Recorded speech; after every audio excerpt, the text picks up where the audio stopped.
પડતર પ્રશ્નો મુદ્દે ખેડૂતોએ અમદાવાદથી ગાંધીનગર તરફ કૂચ કરી. વિવિધ જિલ્લામાંથી ટ્રેક્ટર સાથે ખેડૂતો અમદાવાદ શાંતિપુરા પહોંચ્યા, ગાંધીનગર તરફ રવાના થયા. જોકે કોંગ્રેસની એન્ટ્રી થતાં જ સાંજ પડતા રેલીમાં બે ફાંટા પડી ગયા. જુઓ આ દ્રશ્યો ધરતીપુત્રોના છે. અમદાવાદના શાંતિપુરાથી પડતર પ્રશ્નો મુદ્દે ખેડૂતોએ ગાંધીનગર તરફ કૂચ કરી, જેની આગેવાની કિસાન કોંગ્રેસે લીધી હોવાનો પણ દાવો છે. મોટી સંખ્યામાં કોંગ્રેસના નેતાઓ પણ હાજર રહ્યા. આ દરમિયાન કોંગ્રેસ પર જશ ખાટવા આવી હોવાનો આરોપ પણ લાગી ગયો. બીજી તરફ કિસાન કોંગ્રેસના નેતા પાલ આંબલિયા ભાવુક થયા અને ખેડૂતોના નામે રાજકારણ ન કરતા હોવાનો દાવો કર્યો. દીકરીઓને બાપની જરૂર નહીં હોય. હું 10 દિવસથી મારી દીકરીઓને મૂકી અને જેના માટે લડું અને ઈ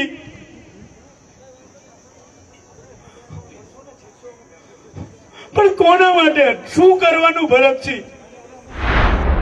શાંતિપુરાથી નીકળેલી રેલી સાંજના સમયે ઓગણજ પહોંચી, જ્યાં ફરી ઘર્ષણ સર્જાયું. ઓગણજ ટોલ નાકા પર ખેડૂતોનો હોબાળો જોવા મળ્યો અને ચક્કાજામ. ખેડૂતોને પોલીસે સમજાવ્યા બાદ લગભગ 2.5 કલાક બાદ ટ્રાફિક ધીમે ધીમે સામાન્ય બન્યો. જોકે સમગ્ર ઘટનાક્રમ દરમિયાન ખેડૂતોની યાત્રામાં જૂથવાદ પણ જોવા મળ્યો. મળતી માહિતી મુજબ ખેડૂતોના બે જૂથો વચ્ચે અલગ અલગ વલણ જોવા મળ્યું. એક જૂથ ગાંધીનગર કૂચ કરવામાં મક્કમ હતું, જ્યારે બીજું જૂથ કોંગ્રેસની સભામાં જવાના પક્ષમાં હતું. આ મુદ્દે કેટલાક ખેડૂતો રસ્તા પર બેસી વિરોધ નોંધાવતા નજરે પડ્યા. હળવદથી આવી અને અત્યારે કોંગ્રેસની રેલી થયા. ખેડૂત બચશે તો કોંગ્રેસ બચશે એવું સમજો.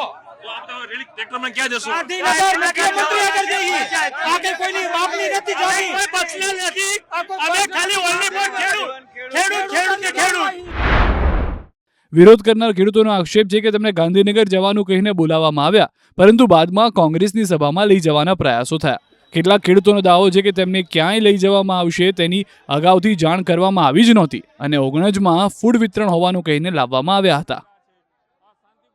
લાલજીભાઈ, ક્યાંક યાત્રા શરૂ થઈ પરંતુ યાત્રા અધવચ્ચારે ઊભી રહી અને ક્યાંક બે જૂથવાદ થયા, બે અલગ અલગ ફાટા પડી ગયા. આમાં એવું છે કે જે લોકોએ ગ્રાસરૂટમાં મેદાનમાં ઉતરવું નથી, ખેડૂતો માટે કંઈ કરવું નથી, માત્ર ને માત્ર આવી યાત્રાઓ થાય ત્યારે આવીને યાત્રામાં વિખવાદ કરવો છે. અહીંયા અમે એક ચોક્કસ પ્રકારની રણનીતિ સાથે અહીંયા એક બેઠક કરી, ખેડૂતોને પૂછીને કે ભાઈ સરકાર આવા પ્રકારના આપણાને વાત કરે તો આપણે શું કરવું છે. જો સરકાર આપણાને વચન ન આપે તો આપણે લોકોએ આગળની રણનીતિ શું કરવી. મોટાભાગે એવું હોય, કારણ કે બધા નોખા તો પૂછ્યું હોય, પણ જ્યારે આખા ગુજરાતના ખેડૂતો હોય ત્યારે એક જગ્યાએ મળે, એક જગ્યાએ બેઠક થાય અને બેઠક પછી જે છે એ નિર્ણય થાય કે આપણે શું કરવું છે.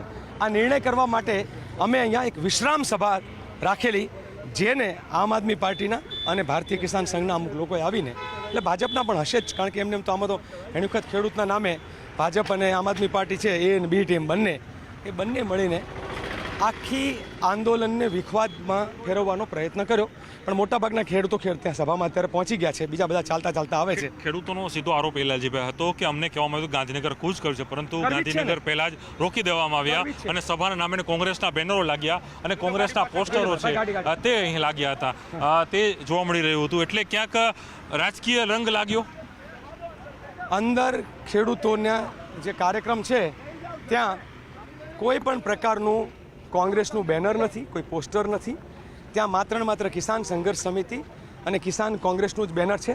હા, સ્વાગતમાં રસ્તામાં તો કોઈ પણ લોકો પોતાના બેનરો મારી શકે એવી રીતને પોતાના બેનરો માર્યા છે. એ બેનરોનો કોઈને કંઈ વાંધો હોવો જોઈએ નહીં. બીજી વાત, આખા ગુજરાતમાં જગ જાહેર કહ્યું છે કે કિસાન કોંગ્રેસ અને કિસાન સંઘર્ષ સમિતિના બે નેજા નીચે થાય છે. એક પણ પોસ્ટ એવી નથી કે જે એમાં ચોખવટ ના કરી હોય કે કિસાન કોંગ્રેસ નથી કરતી. કિસાન કોંગ્રેસ નેતૃત્વ કરે છે અને અહીં આવીને કોકને પેટમાં દુખે તો કિસાન કોંગ્રેસ કરે તો એમાં તો કોંગ્રેસ છે જ ને ભાઈ. કોંગ્રેસ મદદ કરવા માટે ખેડૂતને આવે છે. કોંગ્રેસ ખેડૂતોને ભાગલા પાડવા નહીં. પરંતુ કોઈકને એવું લાગ્યું કે પાછળનું કારણ જે બધું થયું, ઘટનાક્રમ થયો, પોલીસને મધ્યસ્થી કરવી પડી, ટ્રેક્ટરો ડાયવર્ટ કરી દેવા પડ્યા, વાહનો ડાયવર્ટ કરી દેવા પડ્યા, રસ્તા બ્લોક થઈ ગયા, જીસીબી મૂકવા પડ્યા. લોકોએ જીદ કરી કે અમારે ગાંધીનગર કૂચ કરવી છે. આપણે એવું કહ્યું હતું કે ખેડૂત આપણે ગાંધીનગર જવું જ છે. સરકાર જો છે એ આપણે આપેલા મુદ્દાઓનો એણે કહ્યું હતું અમને તમે 1 કલાકનો સમય આપો, તમે અમને આવેદન જે કે તમારા મુદ્દા છે એ બધાની વચ્ચે આપણે પહેલાં ચર્ચા થાય 5 મુદ્દાઓ, અને 5 મુદ્દાની ચર્ચા થયા પછી આપણે ગાંધીનગર જે છે એ સરકારને મોકલીએ. સરકાર પોતે 1 કલાકનો ટાઈમ માગ્યો, 1 કલાક બ્રેક કરવાનો. તો આ 1 કલાકમાં હું માનું છું કે ગાંધીનગર જઈને પણ કૂચ કરીને કે વિધાનસભા તો ઘેરાવ, ઘણા લોકો કહેતા કે વિધાનસભા ઘેરાવ કરશું, ત્યારે મેં જાહેરમાં સ્પષ્ટતા કરેલી કે આ વિધાનસભા ઘેરાવનો કાર્યક્રમ નથી, આ તોફાનનો કાર્યક્રમ નથી.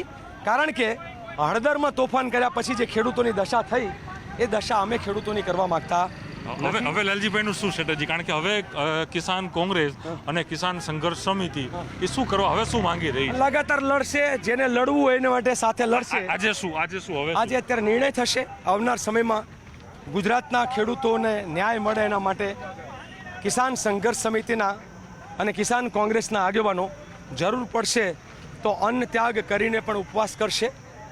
એ જ કિસાન કોંગ્રેસના અને કિસાન સંઘર્ષ સમિતિના લોકો જરૂર પડશે તો ગુજરાતમાં રસ્તા રોકો આંદોલન પણ કરશે, પદયાત્રાઓ પણ કરશે.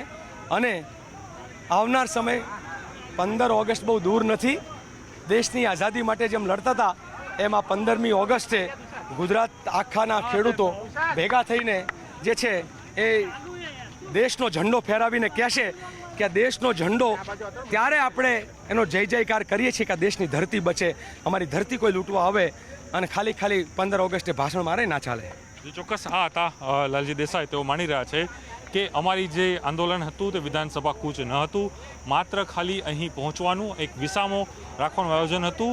પરંતુ સીધો આરોપ અન્ય પક્ષો પર લગાડી રહ્યા છે અને અન્ય પક્ષોના બી ટીમના લોકો અહીં પહોંચીને આ પ્રકારનો હંગામો કર્યો છે તે પ્રકારનો આરોપ સીધો અહીં જે કોંગ્રેસના સેવાદળના રાષ્ટ્રીય અધ્યક્ષ છે લાલજી દેસાઈ અહીં લગાડી રહ્યા છે. અને આંદોલન જે છે તે હજુ પણ ચાલુ રહેશે, કારણ કે કિસાન કોંગ્રેસ અને કિસાન સંઘર્ષ સમિતિના નેજા હેઠળ જે આખો કાર્યક્રમ છે છેલ્લા ઘણા સમયથી ચાલી રહ્યો છે તે પ્રકારનો દાવો પણ તેઓ કરી રહ્યા છે.